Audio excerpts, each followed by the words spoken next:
Hey guys, good evening. 2 o'clock in the morning, still at Hotel Julia in San Francisco.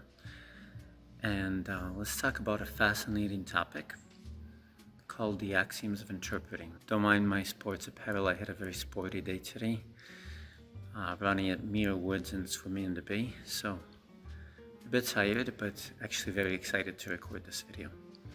So why axioms and where did this even come from? So the brief prehistory to this is I was sitting right in the middle of the Nevsky Avenue, also known as the Nevsky Prospect, the chief thoroughfare in St. Petersburg. And next day I was starting a 2-week or 3-week, maybe 4, I think it was 3 to 4 weeks, intensive masterclass on interpreting. And here I sat down with a notepad and a glass of wine in my mind, and creativity, a good combination. And I asked myself, would I want to tell these young, ambitious interpreters and translators about the axioms of interpreting? How do I, as an interpreter, operate? What tenets, what principles govern my work? And in fact, one colleague whom I deeply revere said, well, maybe Vladimir would be better to call them tenets. Maybe, but I think axiom sounds better or stronger. So what is an axiom? An axiom, by definition, is something that requires no proof. It's the basis, the foundation, the guiding principle of a certain science or activity, right? And I think it comes from the Greek word worthy. So hopefully these are worthy. All right, let's run through them real quick.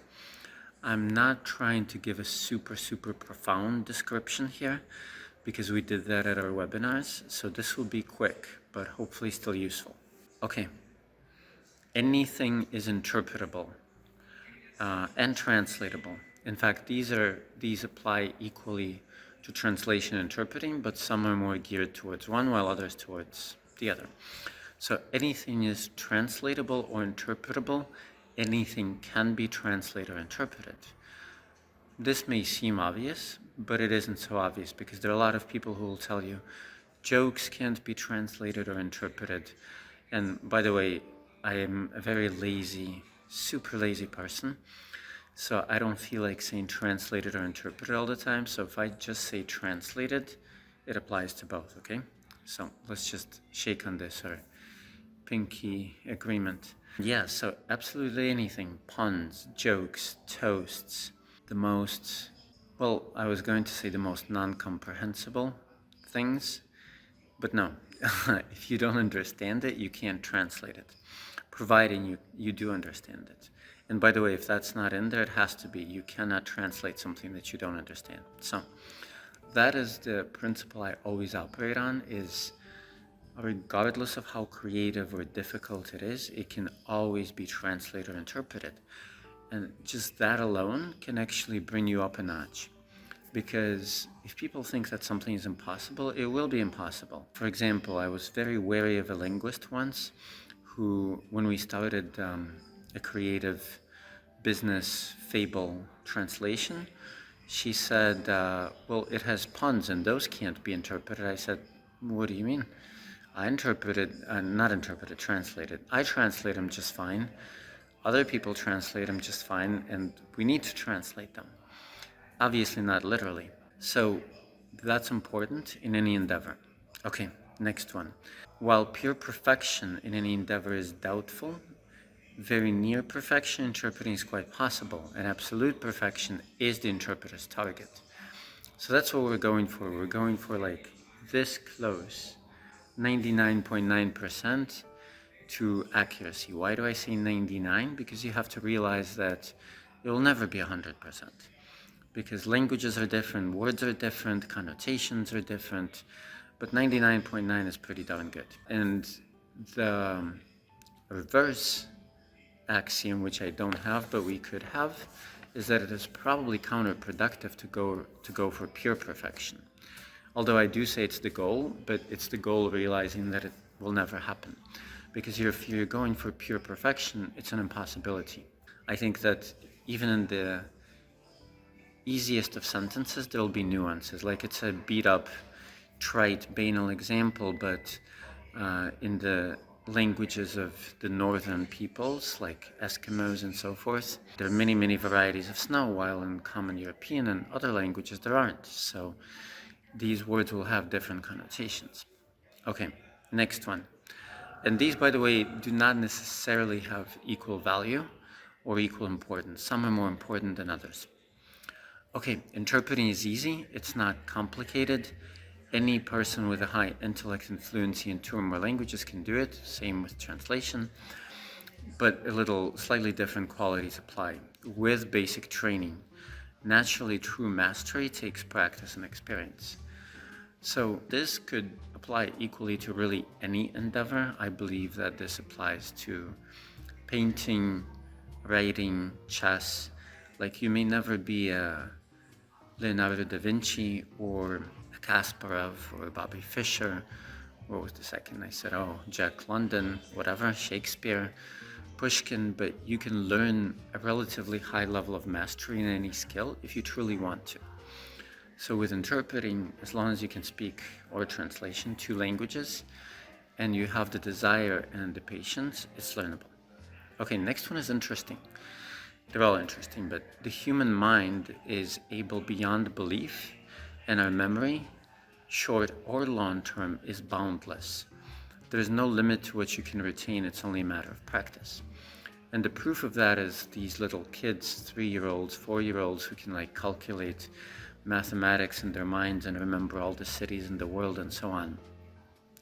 But that's a good one to remember and to think with, because very often people will tell you your memory is limited. You can't remember this much. People can't remember more than 10 digits or something. But in interpreting, I operate on the principle that there is no limit. Yeah, sure, I'm not perfect at factual information, just because I haven't really trained that skill. But as far as passages, for example, my record, and this is not in real life, this is in practice, is 33 minutes. In real life, probably 5 minutes. I don't know. And any good interpreter should be able to do that. So this obviously applies more to interpreting. All right. An interpreter is neither a robot nor a technician, but a linguist, an artist, a craftsman, and most importantly, a creative understanding between people and peoples. Same with translation. This doesn't really need to be explained. This is just my viewpoint. So when you see yourself as an artist, as an agent of understanding, because you're granting more respect and importance to yourself, your skills will also grow or rise to a higher level. Okay. While not a science, interpreting does have a technology and it is an art. So I think it lies somewhere between an art and a science. It's not as technical as a science. It's not physics or even medicine, probably, but it does have its tenets.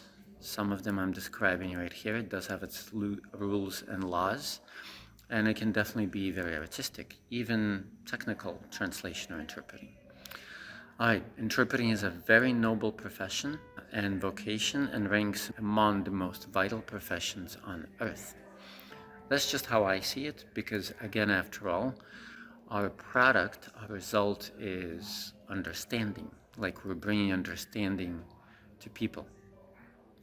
And why is this important? It's not to give us an inflated idea, but I don't want you to have a deflated idea either. If you believe your profession is important, then you'll act accordingly. Okay, once you acquire the skills of interpreting, you can use them in any language pair, provided you're fluent in the languages in question.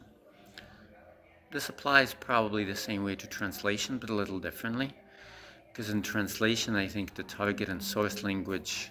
Actually, I've never thought about this. I just had this epiphany now that probably in interpreting, there's a smaller difference in the output beyond in the languages. Okay, how do I express this? When there's a certain difference between your native and your foreign languages in translation, the output will show it to a greater degree, I think. I've never done this experiment. In interpreting, possibly less. But anyway, I got off track here for a second. But check this out. What am I saying here? What I'm saying is that once you master the skills, it doesn't really matter if you're going, I'm just going to use my languages, from Spanish into Russian, from Russian into English, from English into Spanish. I used to do German, so from German into English. Sure, there are different nuances like the décalage, right? The lag behind the speaker may vary, and other slight technicalities may vary, but the overriding principles and the skills are going to be the same. Just like, for example, in running, and a lot of people will disagree with me, but I stand on this or by this 100%. Running technique or the principles of running technique are the same for a sprinter or a marathoner or an ultra-marathoner. So that's the good news, is that if you command more than 2 languages, then once you've learned the skills of interpreting, or really the principles of translation, which way doesn't matter, provided that your mastery of these languages is high enough.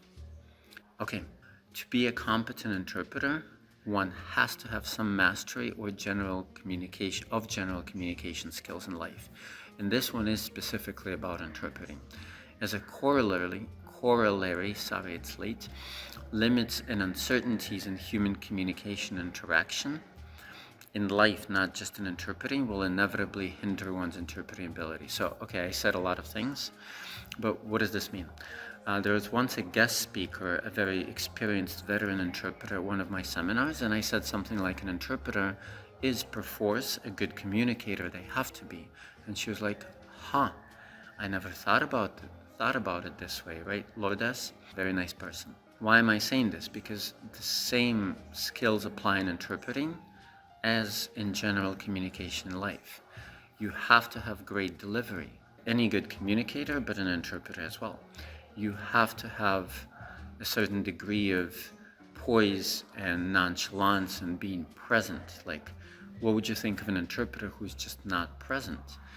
Well, all kinds of tumultuous and unpleasant experiences might happen. They may get nervous. They may lose track of the speaker's thoughts. They may fumble, and so on and so forth. And when they don't have good delivery, then they mumble rather than fumble.